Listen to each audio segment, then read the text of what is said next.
85 తిథులు వ్రతాలు 86 అనంగ త్రయోదశి వ్రతం 87 అఖండ ద్వాదశి వ్రతం 88 అగస్త్యార్ధ్య వ్రతం 89 రంభాతృతీయ వ్రతం 90 చాతుర్మాస్య వ్రతం 91 మాసోపవాస వ్రతం 92 భీష్మ పంచక వ్రతం 93 శివరాత్రి వ్రతకథ 94 ఏకాదశి మహాత్మ్యం విధానం 95 విష్ణుమండల పూజా విధి 96 భీమా ఏకాదశి భీమైకాదశి 97 వ్రత పరిభాష నియమాదులకు సంబంధించిన జ్ఞానం 98 పాడ్యమి నుండి పంచమి దాకా వివిధ తిథి వ్రతాలు.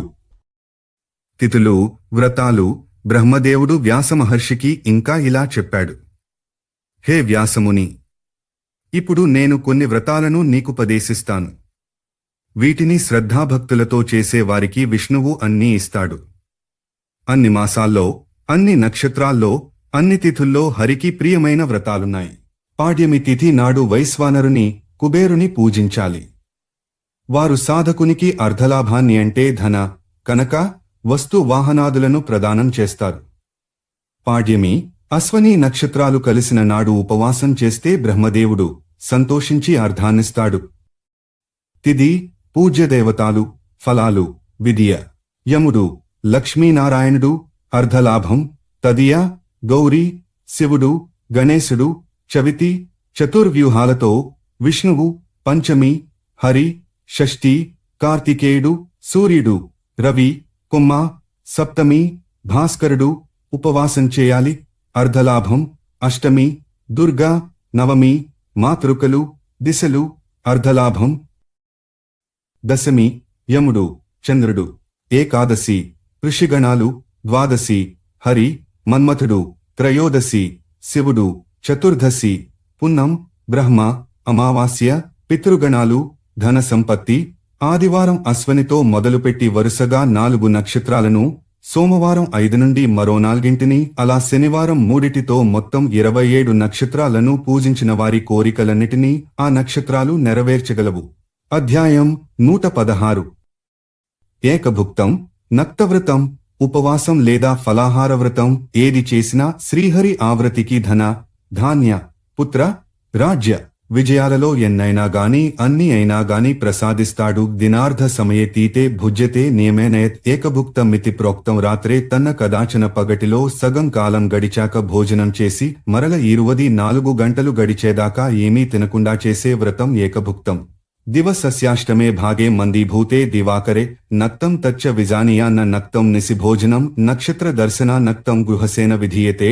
యతేర్ది నాష్టమే భాగే రాత్రా తస్య నిషేధనం. పగటిలో 8వ భాగం గడిచాక సూర్యప్రభలు మందమైపోతున్నప్పుడు భోజనం చేసి మరల 24 గంటల లోపల ఏమీ తినకుండా ఉండడాన్ని నక్తవ్రతమంటారు. గృహస్థు నక్షత్ర దర్శనమయ్యాక తినాలి. యతులు సూర్యాస్తమయానికి కాస్త ముందు భిక్షాటన చేసి తినాలి. అనంగ త్రయోదశి వ్రతం.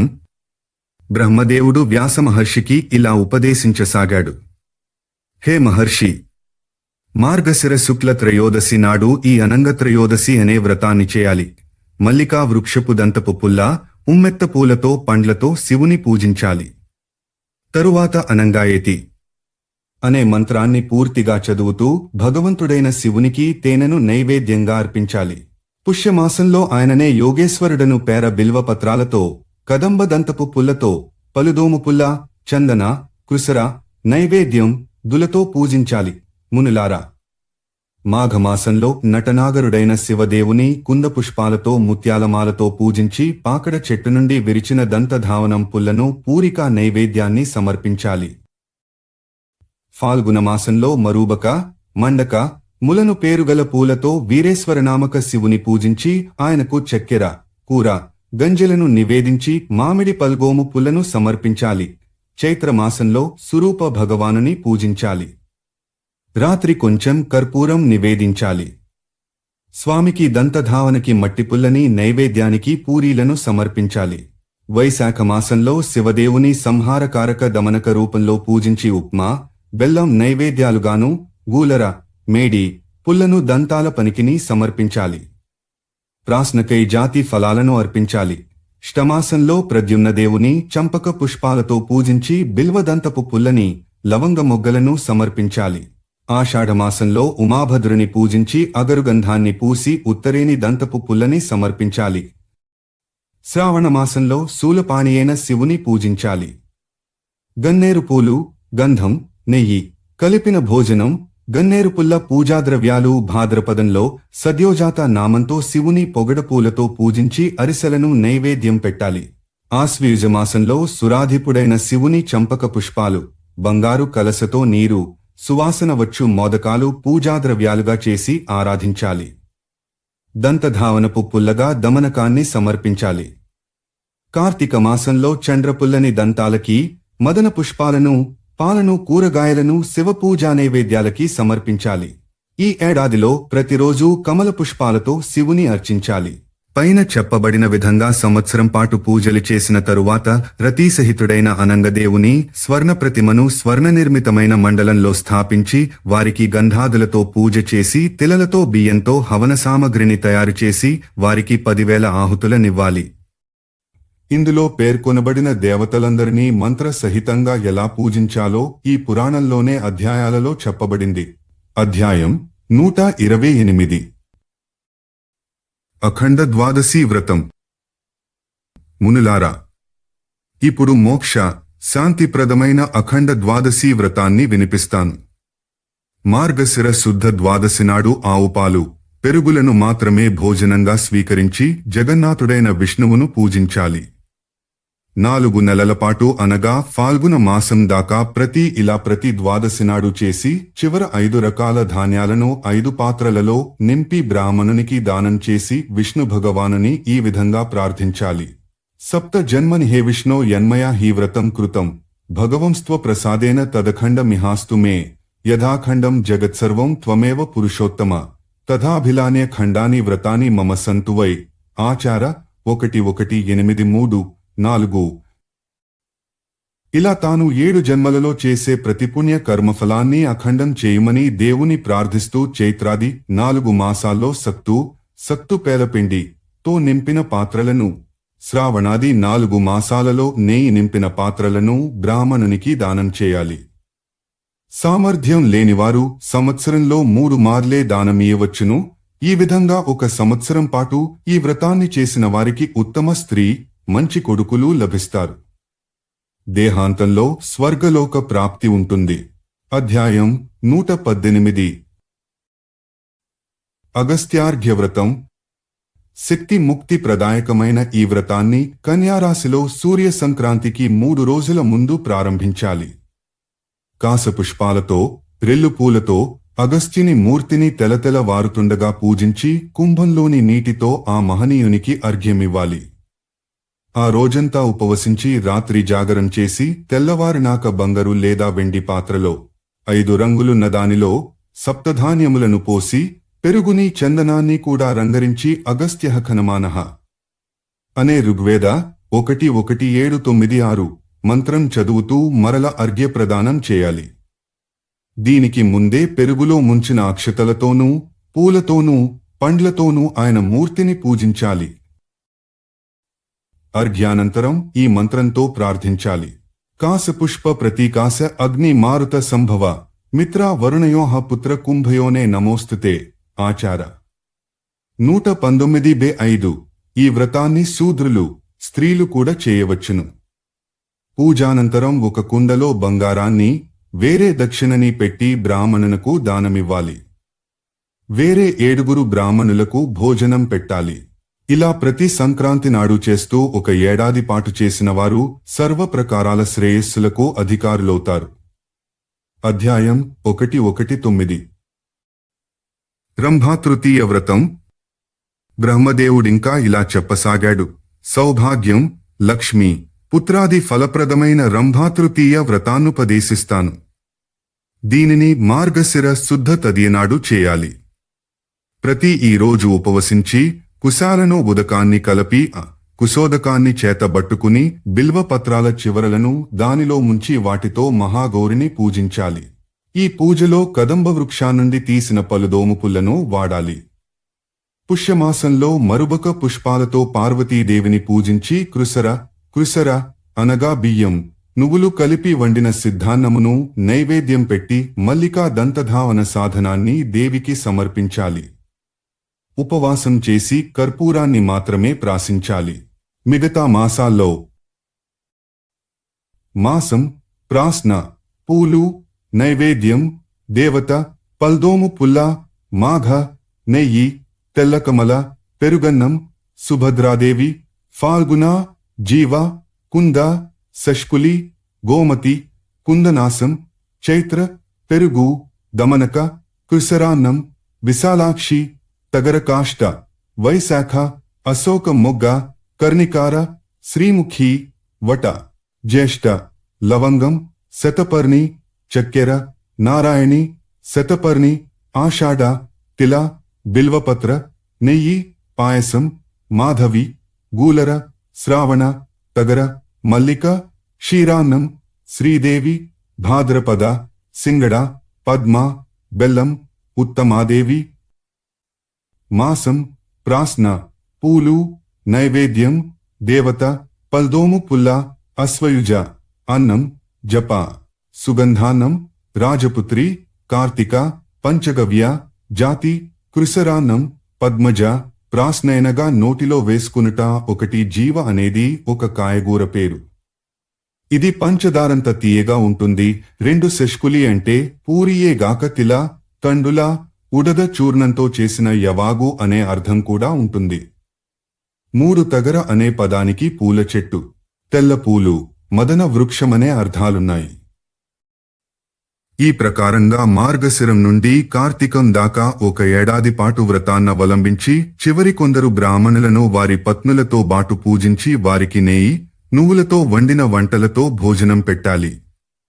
పిమ్మట శివపార్వతులకు వస్త్ర, ఛత్ర, సువర్ణాదులతో పూజ చేసి బెల్లాన్ని నైవేద్యంగా పెట్టాలి. ఆ రాత్రంతా జాగారం చేసి గీత వాద్యాదులతో భజనలను ఏర్పాటు చేసి తెల్లవారుగానే యథాశక్తి గోదానాదులను చేయాలి. ఈ వ్రతాన్ని భక్తిశ్రద్ధలతో ఆచరించిన వారికి అన్ని సంపదలు అబ్బుతాయి. ఈ వ్రతాన్ని రంభ తొలిసారి చేసి ధన్యురాలైనది కాబట్టి ఆమె పేరిటనే దీన్ని వ్యవహరిస్తున్నారు. అధ్యాయం 120. చాతుర్మాస్యవ్రతం. ఈ వ్రతాన్ని ఆషాఢమాసంలో ఏకాదశి నాడుగాని పున్నమనాడుగాని భగవానుడైన హరిని వీలైనన్ని విధాల పూజించి ఈ క్రింది శ్లోకాలతో ప్రార్థించి ప్రారంభించాలి. ఇదం వ్రతం మయాదేవ గృహీతం పురతస్తవ. నిర్విఘ్నం సిద్ధిమాప్నోతు ప్రసన్నే త్వయి కేశవ. గృహీతేస్మిన్ ప్రతేదేవ యద్య పూర్ణే నియామ్యహం. తన్మే భవతు సంపూర్ణం త్వత్ప్రసాదా జనార్దన. ఆచార 1-2-1-2-3. ఒకవేళ ఈ వ్రతం చేస్తూ పూర్తి కాకుండా నేను మరణిస్తే సంపూర్ణ వ్రత ఫలాన్నే దయచేయించుమని ఈ శ్లోకం ద్వారా హరిని ప్రార్థించడం జరుగుతోంది. వ్రతం చెడ్డా ఫలితం దక్కాలనే జాతీయానికి గరుడ పురాణమే మూలమే ఉంటుంది అను. ఈలాగున ప్రార్థించి హరిని పూజించి వ్రత, పూజన, జపాదిక నియమ గ్రహణం చేయాలి. ఈ సంకల్పంతోనే పాపాలు దూరమవుతాయి. సాధకుడు స్నానం చేసి సంకల్పం చెప్పుకుని ఆషాఢ నుండి తో మొదలుపెట్టి 4 మాసాల పాటు ఏకభుక్తముంటూ విష్ణు పూజ చేస్తే ఆయన యొక్క పరమ పవిత్ర నిర్మల లోకాన్ని చేరుకుంటాడు. నూనెలను, మద్యమాంసాదులను విసర్జించి వేద పారంగతుడనిపించుకుని కృచ్ఛపాద ప్రతి ఏన విష్ణుభక్తుడి వ్రతాన్ని చేస్తే విష్ణులోకానికి వెళతాడు. ఒక రాత్రి ఉపవాసాన్ని చేసిన ప్రతి వైమానిక దేవతగా పదోన్నతిని పొందుతాడు. 3 రాత్రులు పవాసం చేసి ఆ తరువాత 3 రాత్రుల పాటు 60 అంశనే భోజనం చేయు ప్రతికి శ్రీద్వీప నివాసం ప్రాప్తిస్తుంది. చాంద్రాయణ వ్రతం చేసిన చాతుర్మాస్య ప్రతికి ముక్తి, విష్ణులోక ప్రాప్తి కోరకుండానే లభిస్తాయి. ప్రాజాపత్యవ్రతం చేసిన ప్రతికి కూడా విష్ణులోకం ప్రాప్తిస్తుంది. ఈ వ్రతం చేసిన పరాక ప్రతికి సాక్షాత్తు హరిప్రాప్తియే చెప్పబడింది. ఈ చాతుర్మాస్య వ్రతంలో సత్తుపిండిని, యవాన్నాన్ని మాత్రమే ఎవరైనా పెడితే తింటూ, పాలు, పెరుగు, నెయ్యిలను ఒక మారే నోటిలో వేసుకుని ఉంటూ, గోమూత్ర యావకాన్ని తింటూ, పంచగవ్యాలను మాత్రమే త్రాగుతూ జీవించాలి. లేదా షడ్రసాలను పరిత్యజించి శాకమూల ఫలాలను మాత్రమే తినాలి. ఈ విధంగా చేసిన వారు విష్ణులోక ప్రాప్తి నందగలరు. అధ్యాయం 1.2.1 ఇది 3 రోజుల వ్రతం. తొలి రోజు ఒకేమారు హవిష్యాన్నాన్ని తినాలి. రెండవ రోజు ఆయాచిత హవిష్యాన్నాన్నే తినాలి. మూడవ రోజంతా ఏమీ తినరాదు. యాజ్ఞవల్క్య స్మృతి ప్రాయ స్లో 318. 2 చాంద్రాయణ వ్రతం మనుధర్మశాస్త్రం 11/216లో పేర్కొనబడింది. తదనుసారము ఇది 1 నెలపాటు పడవలసిన పాటు త్రికాల స్నానం, పున్నం నాడు వ్రతం మొదలు 15 గ్రాసాల హవిష్యాన్ని గ్రహణం, మరునాటి నుండి ఒక్కొక్క గ్రాసాన్ని తగ్గించుకుంటూ తిని కృష్ణపక్ష చతుర్దశి నాడు ఒకే 1 గ్రాసం తిని, అమావాస్య నాడు పూర్ణ ఉపవాసం, మరునాడు అనగా శుద్ధ పాడ్యమి నాడు ఒకే గ్రాసం తిని అలా రోజుకొకటి పెంచుకుంటూ పోయి పున్నంనాడు మరిల 15 గ్రాసాల హవిష్యాన్నాన్ని తిని వ్రత సమాప్తి చేయుట. ప్రాజాపత్య వ్రతం 12 రోజుల వ్రతం. ఏనాడైనా నియమగ్రహణం చేసి తొలి 3 రోజుల్లో పగలు మాత్రమే హవిష్యాన్నాన్ని తినాలి. మలి 3 రోజుల్లో రాత్రి మాత్రమే. తరువాతి 3 రోజులు అయాచితం. చివరి 3 రోజులు సంపూర్ణ ఉపవాసం. మను 11.2.1 4 పరాక వ్రతమనగా 12 రోజుల పాటు ఏ ఘనపదార్థాన్ని తినకుండా నీరు మాత్రమే త్రాగి ఉండిపోవుట. యాస్మృ ప్ర 3:20 మను 11/215. మాసోపవాస వ్రతం ఇది సర్వోత్తమ వ్రతాలలో నొకటి. ఈ వ్రతాన్ని వానప్రస్థులు, సన్యాసులు, స్త్రీలు పాలన చేశారు. ఆశ్వయుజ శుద్ధ ఏకాదశి నాడు పవాసం చేసి ప్రతారంభంలో విష్ణు భగవానునిలా ప్రార్థించాలి. ఆద్య ప్రభృత్యహం విష్ణో యావదుద్ధానకం తప అర్చయే త్వామనస్నంస్తు దినాని త్రింశదేవతు. కార్తికా స్వినయోర్విష్ణో ద్వాదశ్యోః శుక్లయోర్హం మ్రియే యద్యంతరాలే తువ్రతంభంగా నమే భవేత్. ఆచార 1-2-2-3-4 స్వామి, నీవు లేచేదాకా నేనేమి తినను. ఈ అశ్వయుజ కార్తీక శుద్ధ ద్వాదశుల మధ్య నేను మరణిస్తే ఆ విధంగా వ్రతం చెడినా ఫలితం మాత్రం నాకు దక్కించు అని ఆయనను వేడుకుని మధ్యాహ్న సాయంకాలాలలో స్నానం చేసి హరిని దేవాలయానికి పోయి సుగంధాదులతో పూజించాలి. ప్రతి మాత్రము తాను ఉబటన సుగంధిత గంధాలే పాదులను పూసుకోరాదు. ద్వాదశి నాడు భగవానుడైన హరిని పూజించి బ్రాహ్మణులకు భోజనాలు పెట్టాలి. 1 మాసం దాకా హరినే పూజిస్తూ మంచినీళ్లే త్రాగుతూ అప్పుడు పారణ చేయాలి. మధ్యలో ప్రతి నీరసంతో మూర్ఛపోతే ఇతరులు ఆయన నోటిలో పాలుపోయవచ్చు. దీనివల్ల వ్రత భంగం కాదు. ఈ వ్రతం భక్తి, భుక్తి, ముక్తిదాయకం. అధ్యాయం 1.2.2 భీష్మ పంచక వ్రతం కార్తీక మాసమంతా ఏకభుక్తాలతో, నక్తవ్రతాలతో, అయాచిత వ్రతాలతో, కూరపాలు పండ్లు వీటిలో నొక ఆహారంతో ఉపవాసాలతో హరిపూజనం గావిస్తూ గడపాలి. అలా గడిపిన వారికి అన్ని పాపాలు నశించి అన్ని కోరికలు తీరి హరిని కటవాస ప్రాప్తి కలుగుతుంది. హరివ్రతమెప్పుడైనా శ్రేష్టమే కాని సూర్యుడు దక్షిణాయనంలోనికి వెళ్లినప్పుడు చేసే ఈ వ్రతాలు అధిక ప్రశస్తాలుగా పేర్కొనబడుతున్నాయి. ఈ కాలం తరువాత చాతుర్మాసాలు, కార్తీక మాసం సముచితాలుగా చెప్పబడుతున్నాయి. సాధారణంగా కార్తీక శుద్ధ ఏకాదశి నాడీ వ్రతాన్ని మొదలు పెడతారు. ఈ రోజు త్రిసంధ్యలలో స్నానాలు చేసి యవాది పదార్థాలతో పితరులకు నిత్య పూజలను గావించి అప్పుడు హరిని పూజించాలి. ప్రతి మౌనంగా నెయ్యి, తేనె, చక్కెర, పంచగవ్యాలు, నీరులతో హరిమూర్తికి స్నానం చేయించి కర్పూరాది సుగంధ ద్రవ్యాలతో హరి శరీరానికి అనులేపనం చేయాలి.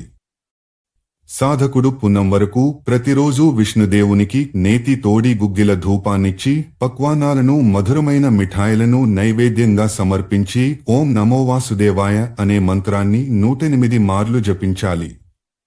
తరువాత ఇదే మంత్రాన్ని స్వాహాయుక్తంగా పఠిస్తూ బియ్యం, నువ్వులు, నెయ్యిలను కలిపి వాటితో, దానితో ఆహుతులివ్వాలి.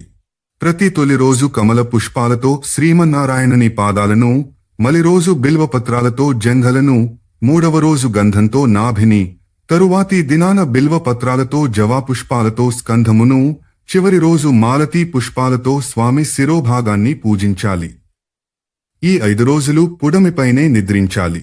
ఈ రోజుల్లో క్రమంగా గోమయం, గోమూత్రం, పెరుగు, పాలు నెయ్యిలను మాత్రమే రాత్రి నోటిలో వేసుకోవాలి. పగలంతా ఏమీ తినరాదు. ఈ వ్రతం వల్ల ఇహంలో భోగం, పరంలో మోక్షం కూడా లభిస్తాయి. మాసంలోని 2 పక్షాలలోనూ ఈ వ్రతాన్ని చేసిన వారికి ఏ ఏ పాపాలు చేస్తే నరకానికి పోతామో ఆయా పాపాలన్నీ పూర్తిగా నశిస్తాయి. దీన్ని భీష్మ పంచక వ్రతమని ఎందుకన్నారో తెలియరాలేదు. శోధించాలి. సూతకులు, మృతకులు కూడా అశౌచకాలంలో కూడా ఈ వ్రతాన్ని చేయవచ్చును. సూతకైనగా పుట్టుక, మృతకైనగా బంధుమరణము, దశమి ఏకాదశి ఒకే రోజులో పడితే అది అసురదినమవుతుంది. కాబట్టి అటువంటి రోజు వ్రతంగాని ఉపవాసం కాని చేయరాదు. అధ్యాయం 1-2-3 శివరాత్రి వ్రతకథ విధానం. ఒకప్పుడీ వ్రతాన్ని శంకర భగవానుడు గౌరీదేవికుపదేశించాడు. మాఘ, ఫాల్గుణ మాసాల మధ్యలో వచ్చే కృష్ణ చతుర్దశి నాడు ఉపవాస జాగరణాలు చేసి శివుని పూజించిన వారికాయన ఇక్కడ భుక్తిని, అక్కడ ముక్తిని ప్రసాదిస్తాడు. చాలా కాలం క్రిందట అర్బుద దేశంలో సుందరసేనుడను ఒక పాపాత్ముడైన నిషాద రాజుండేవాడు. అతడొకనాడు కుక్కలను వెంటబెట్టుకుని వేటకై ఒక అడవికి వెళ్ళాడు. దైవవశాన అతడికి ఏ జంతువు దొరకలేదు. వెంట తెచ్చుకున్న ఆహారము, నీరు నిండుకోవడంతో ఆకలి దప్పులతో అలమటిస్తూ వాటి కోసం కూడా తిరిగి దారి తప్పి రాత్రంతా నిద్రలేకుండా బెదకి చివరికి ఒక తటాకాన్ని చేరుకుని అక్కడే నిలిచిపోయాడు. ఆకలి వల్ల నిద్రపట్టలేదు. అక్కడే ఒడ్డు మీద ఒక చెట్టు క్రింద అతనికి శివలింగం కనిపించింది. అతడు చెట్టుపైన రాత్రిని గడపడం కోసం ఎక్కగా అతడు కదిలినప్పుడల్లా ఆ చెట్టు ఆకులు శివలింగం మీద పడ్డాయి. అది బిల్వవృక్షం. అవి బిల్వపత్రాలు. అతడు త్రాగడానికి తెచ్చుకున్న నీళ్లు శివలింగం మీద పడ్డాయి. పాత్ర నుండి పడిన నీటితో శివునికి అభిషేకం జరిగింది. అతని పొదిలోని బాణమొకటి జారి శివలింగం ప్రక్కన పడింది. అతడా బాణాన్ని తీసుకోవడానికి చేయి సాచినప్పుడా చేతికి శివలింగం తగిలింది. ఈ ప్రకారమా కొండరాజు ద్వారా రాత్రి జాగరణ, ఉపవాసము, బిల్వపత్రాలతో శివపూజ, లింగాభిషేకం అతనికి తెలియకుండానే జరిగిపోయాయి. అతనికి తెలియని విషయం మరొకటి కూడా ఉంది. ఆ రాత్రి శివరాత్రి. తెల్లవారాక అతడు తన నిషాద రాజ్యానికి వెళ్లిపోయాడు. శివలింగ సమీపంలో అతని బాణం పడిపోయినప్పుడతడు వంగి మోకాళ్లపై కూర్చుని చేతిని ముందుకి చాచి దానినందుకున్నప్పుడతని చేయి శివలింగానికి తగిలింది కదా. తద్వారా అతనికి మోకాటి పూజ, శివస్పర్శన పుణ్యం కూడా కలిగాయి. అతడు కొంతకాలానికి మరణించాడు. యమదూతలాతని పాశబద్ధుని చేసి గునిపోవుచుండగా శివదూతలడ్డుపడ్డారు. యమదూతలకు శివరాత్రి పుణ్యాన్ని వివరించి ఆ నిషాదుడు తన కుక్కలతో సహా నిష్పాపుడెలాగైనాడో బోధపరచి వానిని కైలాసానికి గొంపోయారు. ఈ విధంగా తెలియక చేసిన అసంకల్ప ప్రతికే ఇంత అదృష్టం పట్టినప్పుడు ఇక తెలిసి సంకల్పించి మరీ శివరాత్రి వ్రతాన్ని చేసిన వారి సంగతి వేరే చెప్పాలా? ఈ వ్రతానికి త్రయోదశి నాడే దీక్షాగ్రహణం చేసి శివుని పూజించి ఇలా ప్రార్థించాలి. ప్రాతర్దేవ చతుర్దశ్యాం జాగరిష్యామ్యహం నిసి పూజాం దానం తపో హోమం కరిష్యామ్యాత్మక శక్తితః చతుర్దశ్యాం నిరాహారో భూత్వా శంభు పరేహని భోక్ష్యే హం భుక్తి ముక్త్యర్థం శరణం మే భవేశ్వర. ఆచార 1-2-4-12-13 మహాదేవునికి పంచామృతాలతో స్నానం చేయించి ఓం నమో నమఃశివాయ అనే మంత్రంతో పూజ చేయాలి. తదనంతరం పెరుగు, తిలతండులాలతో, వరి ధాన్యంతో నిర్మితమైన చెరు ని ఆహుతులుగా అగ్నిలో వ్రేల్చి పూర్ణాహుతినివ్వాలి. ప్రతి రాత్రి గీత వాద్యాలతో ఉత్సవాన్ని చేయించి హరికథలను కూడా పెట్టించి తాను కథలను వినాలి. అర్ధరాత్రి, 3వ జాము, 4వ జాములు మొదలు కాగానే కాసేపు శివపూజ చేస్తూ మూలమంత్రాన్ని జపిస్తుండాలి. తెల్లవారగానే స్వామిని విధంగా అర్థించాలి. అవిఘ్నేన వ్రతం దేవత్వత్వ సాదాన్మయార్చితం. క్షమస్వ జగతాం నాథత్రైలోక్యాధిపతేహర యన్మయాధికృతం పుణ్యం యదృద్యస్య నివేదితం. త్వత్ప్రసాదాన్మయాదేవ వ్రతమధ్య సమాపితం ప్రసన్నో భవమే శ్రీమన్ గృహం ప్రతి చ గమ్యతాం త్వదాలోకన మాత్రేణ పవిత్రోస్మి న సంశయః. ఆచార 1-2-4-17-19 తరువాత ధ్యాననిష్ఠుడైన బ్రాహ్మణుని భోజనంతో తృప్తిపరచి వస్త్ర ఛత్రాదులతో యథాశక్తి ఆయనను పూజించి మరల పరమశివుని ఇలా వేడుకోవాలి. దేవాదిదేవ భూతేశ లోకానుగ్రహకారక యన్మయా శ్రద్ధయా దత్తం ప్రియతాం తేన మే ప్రభుః. ఆచార 1-2-20-21 ఇలా క్షమాపణ స్తుతి చేయడంతో శివరాత్రి వ్రతమైపోతుంది. శివుడు సంప్రీతుడవుతాడు. సాధారణంగా ఈ వ్రతాంతంలోనే ద్వాదశ వార్షిక సంకల్పం చేస్తారు. ప్రతి ద్వాదశి నాడు ఉపవాస జాగరణలతో సహాయలాగే ఏడాదిపాటు శివ పూజను చేస్తారు. దీనివల్ల ప్రతికి సంపదలు, కీర్తి, పుత్రులు, అధికార ప్రాప్తి ఇవన్నీ కలుగుతాయి. దేహాంతంలో శివలోకము ఉనగూడుతుంది. ఏడాది చివర 12 బ్రాహ్మణులను భోజనం ద్వారా సంతృప్తి పనచి దీపదానం చేసిన వారికి స్వర్గలోక ప్రాప్తి ఉంటుంది. అధ్యాయం 1-2-4 ఏకాదశి మహాత్మ్యం. ఒకప్పుడు మాంధాతయని ఒక రాజుండేవాడు. ఆయన ఈ వ్రతాన్ని చేసి చక్రవర్తి, సమ్రాట్ అనిపించుకునే స్థాయికి ఎదిగాడు. ఈ వ్రత పుణ్యం అంత గొప్పది. ఈ వ్రతంలో ప్రథమ నియమం కృష్ణ శుద్ధ 2 ఏకాదశులలోనూ జీవితాంతమూ భోజనం చేయకుండా ఉండుట. కౌరవ సమ్రాజ్ఞి గాంధారి దశమి విద్ధ ఏకాదశి నాడు ఈ వ్రతాన్ని చేసింది. ఆ దోషం వల్ల ఆమె పుత్రులామె జీవితకాలంలోనే నశించారు. కాబట్టి దశమితో యుక్తమైన ఏకాదశి నాడు వ్రతం చేయరాదు. ద్వాదశితో కలిసిన ఏకాదశి నాడు శ్రీహరి వ్రతుల వద్దకు వచ్చి ఉంటాడు. దశమితో కలిసిన ఏకాదశి నాడు రాక్షసులు వచ్చి ఉంటారు. తిథి విషయంలో సందేహాలున్నవారు ద్వాదశి నాడు కూడా ఉపవసించి త్రయోదశి నాడు పారణం చేయడం మంచిది. ఒక రోజులో ఏకాదశి ఏకకడ మాత్రమే ఉంటే ద్వాదశి నాడి వ్రతాన్ని చేయాలి. తగులు, మిగులు అనే మాటలు తెలుగు కుటుంబాలలో వాడుకలో ఉన్నాయి.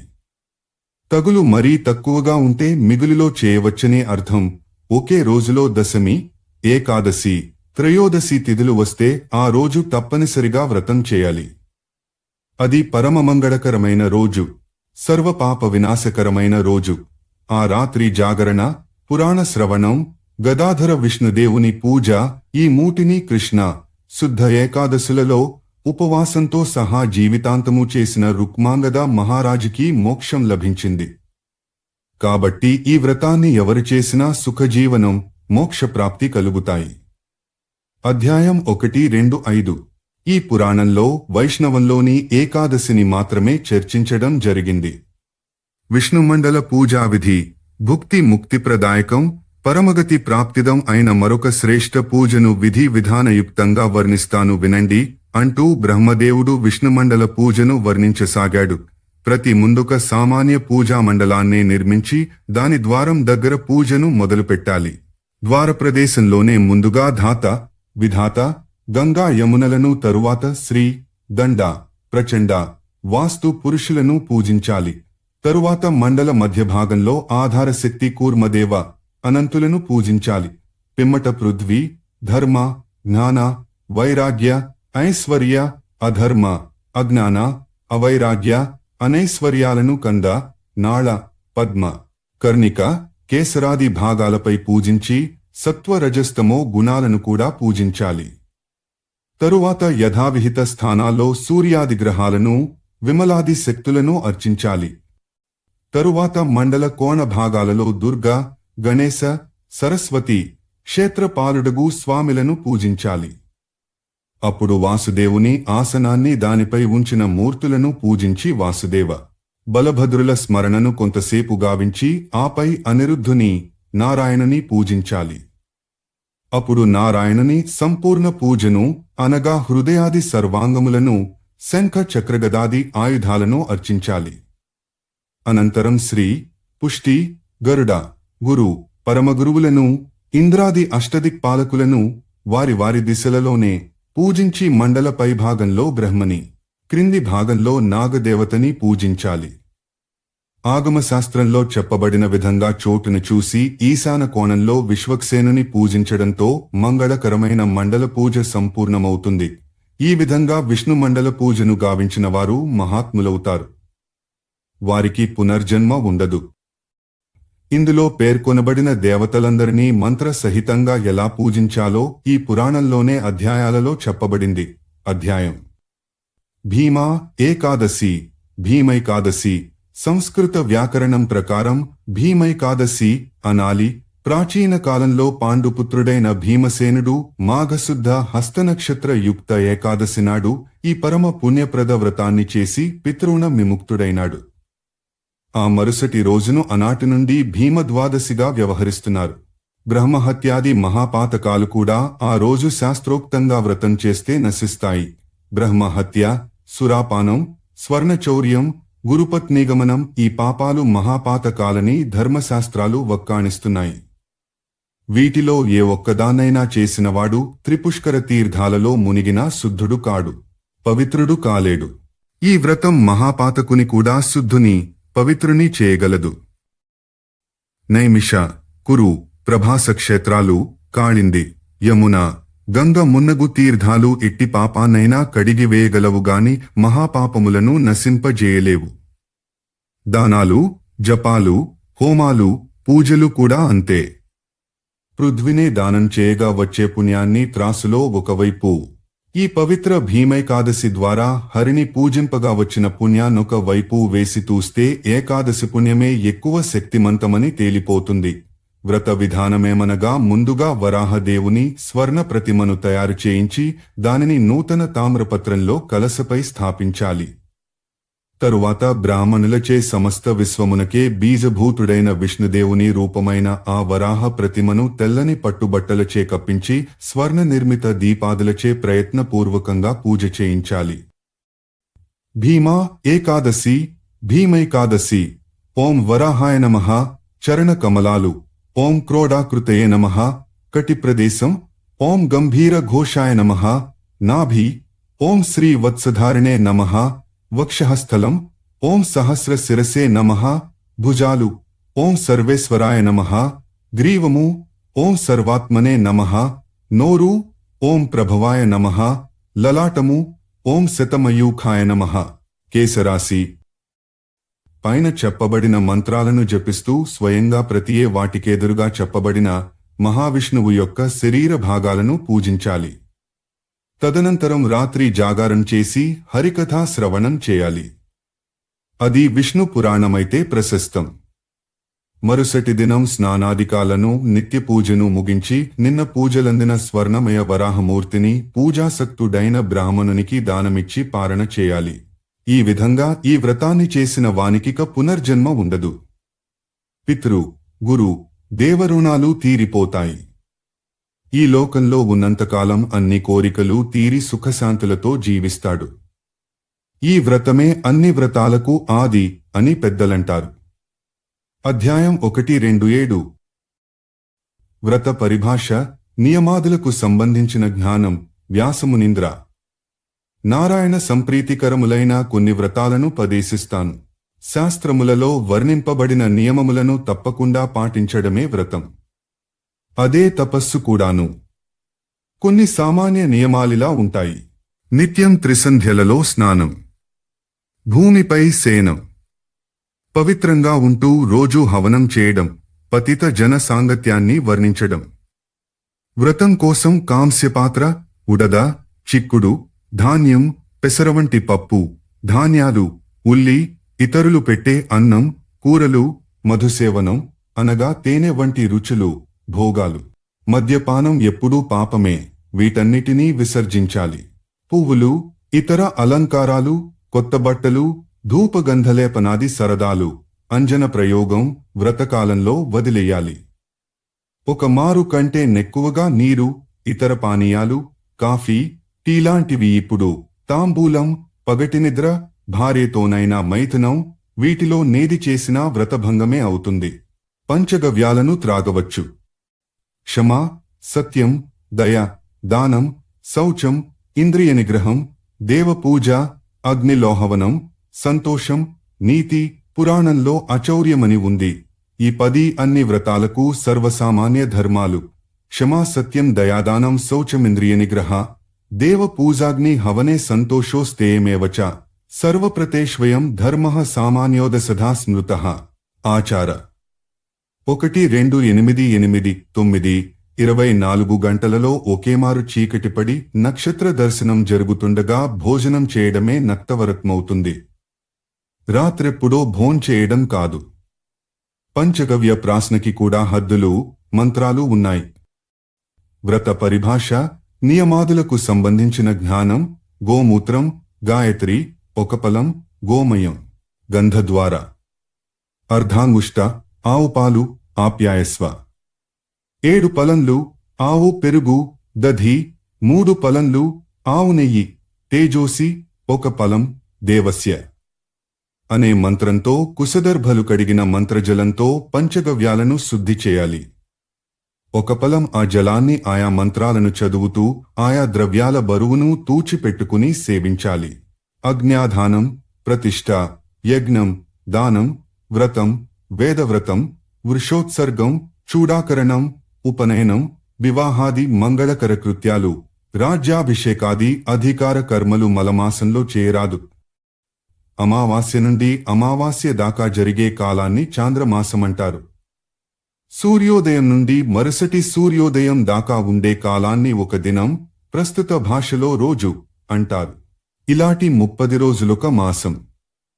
ఒక రాశి నుండి మరొక రాశిలోకి సూర్యుని సంక్రమణ కాలాన్ని సౌరకుటుంబం అంటారు. నక్షత్రాలు 27. వాటి వల్ల లెక్కగట్టే మాసం నక్షత్రమాసం. వివాహ కార్యానికి సౌరమాసాన్ని, యజ్ఞాదులకు మాసాన్ని, సావనమాసం గ్రహించాలి. యుగ్మతిథులనగా 2 తిథులోకే రోజు పడడం. వీటిలో విదియతో తదియ, చవితితో పంచమి, షష్ఠితో సప్తమి, అష్టమితో నవమి, ఏకాదశితో ద్వాదశి, చతుర్దశితో పున్నమి, పాడ్యమితో అమావాస్య యోగించిన రోజులు గొప్ప ఫలదాయకాలవుతాయి. ఇతర యుగ్మాలు మహాఘోర కాలాలు. వాటికి మన పూర్వజన్మ పుణ్యాన్ని కూడా హరించేటంత దుష్టశక్తి ఉంటుంది. వ్రత ప్రారంభానంతరం స్త్రీలకు రజోదర్శనమైన వ్రతనష్టం జరగదు. వారు దాన, పూజాది కార్యాలను ఇతరుల చేత చేయించాలి. స్నాన, ఉపవాసాదిక కాయిక కార్యాలను స్వయంగా చేస్తే చాలు. క్రోధ, ప్రమాద, లోభాల వల్ల వ్రత భంగమైన వారు 3 రోజులు ఉపవసించి శిరోముండనం చేయించుకుని వ్రతాన్ని పూర్తి చేయవచ్చు. శరీరం సహకరించక మధ్యలోనే వ్రతాన్ని ఆపవలసి వచ్చిన వారు పుత్రాదులచే దానిని పూర్తి చేయించవచ్చును. వ్రతం చేస్తూ ప్రతి మూర్ఛపోయినంత మాత్రమున వ్రత భంగమైపోదు. జలాది పరిచర్యలచే మేలుకుని, తేరుకుని మరల కొనసాగించవచ్చును. అధ్యాయం 1-2-8. పాడ్యమి నుండి పంచమి దాకా వివిధ తిథివ్రతాలు. వ్యాసమహర్షి: ఇప్పుడు నేను ప్రతిపదాది తిథుల వ్రతాలను ఉపదేశిస్తాను. ప్రతిపద అనగా పాడ్యమి తిథి నాడు చేయవలసిన ఒక విశేష వ్రతం పేరు సిఖి వ్రతం. ఈ వ్రతాన్నాచరించిన వారికి వైశ్వానర పదం సిద్ధిస్తుంది. పాడ్యమి నాడు ఏకభుక్త వ్రతం అనగా పగటిపూట ఒకేమారు భోజనం చేసి ఉండిపోవాలి. వ్రతం చివర్లో కపిల గోవును దానమివ్వాలి. చైత్రమాసారంభంలో విధిపూర్వకంగా గంధ, సుందర పుష్ప, మాలాదులతో బ్రహ్మను పూజించి హవనం చేసిన వారు అభీష్ట ఫలప్రాప్తి నందగలరు. కార్తీక శుద్ధ అష్టమి నాడు పూలను, వాటి మాలలను దానం చేయాలి. ఇలా ఏడాది పొడవునా చేసిన వారికి రూప సౌందర్యం లభిస్తుంది. శ్రావణ కృష్ణ తదియనాడు లక్ష్మీ, శ్రీధర విష్ణుల మూర్తులను బాగా అలంకరించబడిన శయ్యపై స్థాపించి పూజించి రకరకాల పండ్లను నివేదించి ఆ శయ్యాదులను బ్రాహ్మణునికి దానం చేసి ఈ విధంగా ప్రార్థించాలి: శ్రీధరాయ నమః, శ్రీయే నమః. ఈ తదియనాడే ఉమామహేశ్వరులను, అగ్నిని కూడా పూజించాలి. ఈ దేవతలందరికీ హవిష్యాన్నాన్ని, తనకిష్టమైన పదార్థాలను, తెల్ల కమలాల, దమనకాల ను నివేదించాలి. ఫాల్గునాది తదియల వ్రతంలో ప్రతి ఉప్పు తినరాదు. వ్రతాంతమున బ్రాహ్మణుని ఆయన పత్నితో సహా పూజించి అన్న, శయ్య, పాత్రాది ఉపస్కరయుక్తమైన ఇంటిని దానం చేసి భవానీ ప్రియతాం అనాలి. ఇలా చేసిన వారికి దేహాంతంలో భవానీలోకం ప్రాప్తిస్తుంది. ఈ లోకంలో కూడా సర్వసుఖాలు లభిస్తాయి. మార్గశిర తదియ నుండి క్రమంగా తిథి నాటికొకరుగా గౌరీ, కాళీ, ఉమా, భద్ర, దుర్గా, కాంతి, సరస్వతి, మంగళ, వైష్ణవి, లక్ష్మి, శివ, నారాయణీ దేవి స్వరూపాలను పూజించాలి. దీనివల్ల ప్రియజన వియోగాది కష్టాలు కలగకుండా ఉంటాయి. మాఘశుద్ధ చతుర్థి నాడు ఆహారమేమీ తీసుకోకుండా బ్రాహ్మణునికి తిలాదానం చేసి ప్రతి తిలలను నీటిని ఆహారంగా భావించి ప్రాశ్న చేయాలి. ఈ విధంగా ప్రతి నెలా డేళ్లపాటు చేసి వ్రత సమాప్తిని గావించాలి. ఇలా చేసిన వారికి జీవితంలో ఏ విఘ్నాలు కలగవు. ప్రతి చవితి నాడు గణపతిని యథావిధిగా పూజించాలి. ఈ పూజలో మూలమంత్రమైన ఓం గహస్వాహాను వీలైనన్ని మార్లు పఠిస్తూ ఈ క్రింద పేర్కొన్న విధంగా అంగన్యాస పూజను చేయాలి. ఓం గ్రౌం గ్లాం హృదయాయ నమః అంటూ కుడి చేతి 5 వేళ్లతోనూ గుండెను ముట్టుకోవాలి. ఓం గాంగీంగూం శిరసే స్వాహ అంటూ తలను, ఓం హ్రూం హ్రీం హ్రీం శిఖాయ వషట్ అంటూ పిలకను, ఓం గూంకవచాయ వర్మణే హూం అంటూ కుడి వ్రేళ్లతో ఎడమ భుజాన్ని, ఎడమ చేతి వ్రేళ్లతో కుడి భుజాన్ని స్పృశించాలి. ఇంకా ఓం గౌం నేత్రత్రయాయ వోషట్ అంటూ కుడి చేతి వ్రేళ్ల కొనలతో 2 కనులను, లలాట మధ్య భాగాన్ని స్పృశించాలి. చివరగా ఓం గౌం అస్త్రాయ ఫట్ అనే మంత్రవాక్యముతో కుడి చేతిని తలపైకి లేపి ఎడమవైపు నుండి తలవెనుకకు గునిపోయి కుడివైపు నుండి ముందుకి తీసుకువచ్చి చూపుడు మధ్యమ వ్రేళ్లతో ఎడమ అరచేతిని చప్పట్లు కొట్టినట్టు చరచాలి. ఆవాహనాదులలో ఈ క్రింది మంత్రాలను పఠించాలి. ఆగచ్చోల్కాయ గంధోల్కః పుష్పోల్కో ధూపకోల్కః దీపోల్కాయ మహోల్కాయ బలిశ్చాద విస మా జనం. పూజాద్రవ్యాలన్నిటినీ తేజః స్వరూపాలుగా భావించి సాధకుడు పెట్టి వెలిగించిన దీపానికి మరింత కాంతిని ప్రసాదించి వ్రతాంతం దాకా నిలబెట్టుమని చేసిన ప్రార్థన ఇది. అవాహన తరువాత ఒక ప్రత్యేక గాయత్రి మంత్రాన్ని పఠిస్తూ అంగుష్టాదిన్యాసం చేయాలి.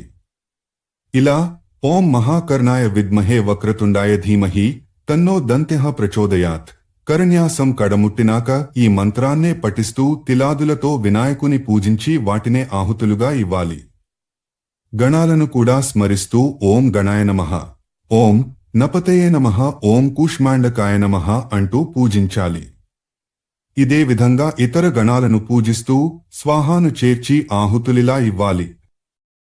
ఓం నమ అమోఘోల్కాయ స్వాహ, ఓం నమః ఏకదంతాయ స్వాహ, ఓం నమః త్రిపురాంతక రూపాయ స్వాహ, ఓం నమఃశ్యామదంతాయ స్వాహ, ఓం నమో వికారలాస్యాయ స్వాహ, ఓం నమ ఆహవేశాయ స్వాహ, ఓం నమః పద్మదంష్ట్రాయ స్వాహ. అనంతరం ప్రతి గణదేవునికి ముద్రలను ప్రదర్శించి నృత్యం చేసి చప్పట్లు కొట్టి హాస్య ప్రసంగాలను చేయాలి. ఇలా చేసిన వారికి సకల సౌభాగ్యాలు కలుగుతాయి. మార్గశిర శుద్ధ చవితి నాడు దేవగణముల వారిని పూజించాలి. సోమవారము చవితి రోజులలో ఉపవాసముండి గణపతి దేవుని పూజించి ఆయనను జప, హవన, స్మరణల ద్వారా ప్రసన్నం చేసుకోగలిగిన వారికి విద్య, స్వర్గం, మోక్షం లభిస్తాయి. ప్రతి శుద్ధ చవితి నాడు చక్కెర లడ్లతో, కుడుములతో విఘ్నేశ్వరుని పూజించేవారికి సర్వకామనలు సిద్ధిస్తాయి, సర్వ సౌభాగ్యాలు అబ్బుతాయి. దమనకాలతో ఇదే విధంగా పూజించేవారికి పుత్ర ప్రాప్తి కలుగుతుంది. అందుకే కొన్ని ప్రాంతాల్లో శుద్ధ చవితిని దమన అని కూడా అంటారు. ఓం గణపతయే నమః ఈ మంత్రంతో గణపతిని పూజించాలి. ఏ మాసపు శుద్ధ చవితి నాడైనా గణపతిని పూజించి హోమ, జప, స్మరణములను చేస్తే అన్ని విఘ్నాలు నశించి అన్ని కోరికలు తీరతాయి. గణపతికి గల విభిన్న నామాలను జపిస్తూగాని స్మరిస్తూగాని ఆ ఆద్యదేవుని పూజిస్తే సద్గతి ప్రాప్తిస్తుంది. ప్రతి ఈ లోకంలో నున్నంతకాలం సమస్త సుఖాలను అనుభవిస్తాడు. అంతలో స్వర్గాన్ని, మోక్షాన్ని పొందుతాడు. వినాయకుని 12 నామములు ఈ శ్లోకంలో చెప్పబడ్డాయి. గణపూజో వక్రతుండ ఏకదంష్టి త్రియంబకః నీలగ్రీవో లంబోదరో వికటో విఘ్న రాజకః ధూమ్రవర్ణో భాలచంద్రో దశమస్తు వినాయకః. గణపతి రస్తిముఖో ద్వాదశారే యజేద్గణం. ఆచార 1-2-9-25-26 ఒక్కొక్క నామాన్నే జపిస్తూ ఒక్కొక్క చవితి నాడు యథావిధిగా పూజ చేసి అలా ఒక ఏడాది చేసిన వారికి అభీష్ట సిద్ధి కలుగుతుంది. ఇక పంచమి నాడు నాగులను పూజించాలి. శ్రావణ, భాద్రపద, ఆశ్వయుజ, కార్తీక మాసాలలో శుక్ల పంచమి తిథుల్లో వాసుకి, తక్షక, కార్య, మణిభద్రక, ఐరావత, ధృతరాష్ట్ర, కర్కోటక, ధనుంజయ నామకులైన ఎనమండుగురు నాగరాజులను పూజించాలి. వీరికి నేతితో స్నానం చేయించి పూజ చేయాలి. ఈ నాగాధీశులు తమ భక్తులకు ఆయురారోగ్యాలను, స్వర్గలోక నివాసాన్ని ప్రసాదించగలరు. అనంతుడు, వాసుకి, శంఖుడు, పద్ముడు, కంబలుడు, కర్కోటకుడు, ధృతరాష్ట్రుడు, శంఖకుడు, కాళీయుడు, తక్షకుడు, పింగళుడు ఈ 12 నాగులను ఇదే క్రమంలో నెలకొకరిని పూజించాలి. భాద్రపద శుద్ధ పంచమి నాడు 8 నాగులను ఒకేసారి పూజించాలి. నాగరాజులు స్వర్గాన్ని, మోక్షాన్ని ప్రసాదించగలరు. శ్రావణ శుద్ధ పంచమి నాడు ద్వారానికి 2 వైపులా ఈ నాగుల చిత్రపటాలను పెట్టి పూజించాలి. నైవేద్యంగా పాలను, నేతిని ఉంచాలి. ఈ పూజ వల్ల విషదోదాశాల ఇంటికంటవు. పాము కాటు ఆ ఇంటివారినేమీ చేయలేదు. అందుకే ఈ పంచమిని దంష్ట్రా ద్వార పంచమి అంటారు. అధ్యాయం 1-2-9. 85 తిథులు, వ్రతాలు. 86 అనంగ త్రయోదశి వ్రతం. 87 అఖండ ద్వాదశి వ్రతం. 88 అగస్త్యార్ధ్య వ్రతం. 89 రంభాతృతీయ వ్రతం. 90 చాతుర్మాస్య వ్రతం. 91 మాసోపవాస వ్రతం. 92 భీష్మ పంచక వ్రతం. 93 శివరాత్రి వ్రతకథ. 94 ఏకాదశి మహాత్మ్యం విధానం. 95 విష్ణుమండల పూజా విధి. 96 భీమా ఏకాదశి, భీమైకాదశి. 97 వ్రత పరిభాష, నియమాదులకు సంబంధించిన జ్ఞానం. 98 పాడ్యమి నుండి పంచమి దాకా వివిధ తిథి వ్రతాలు.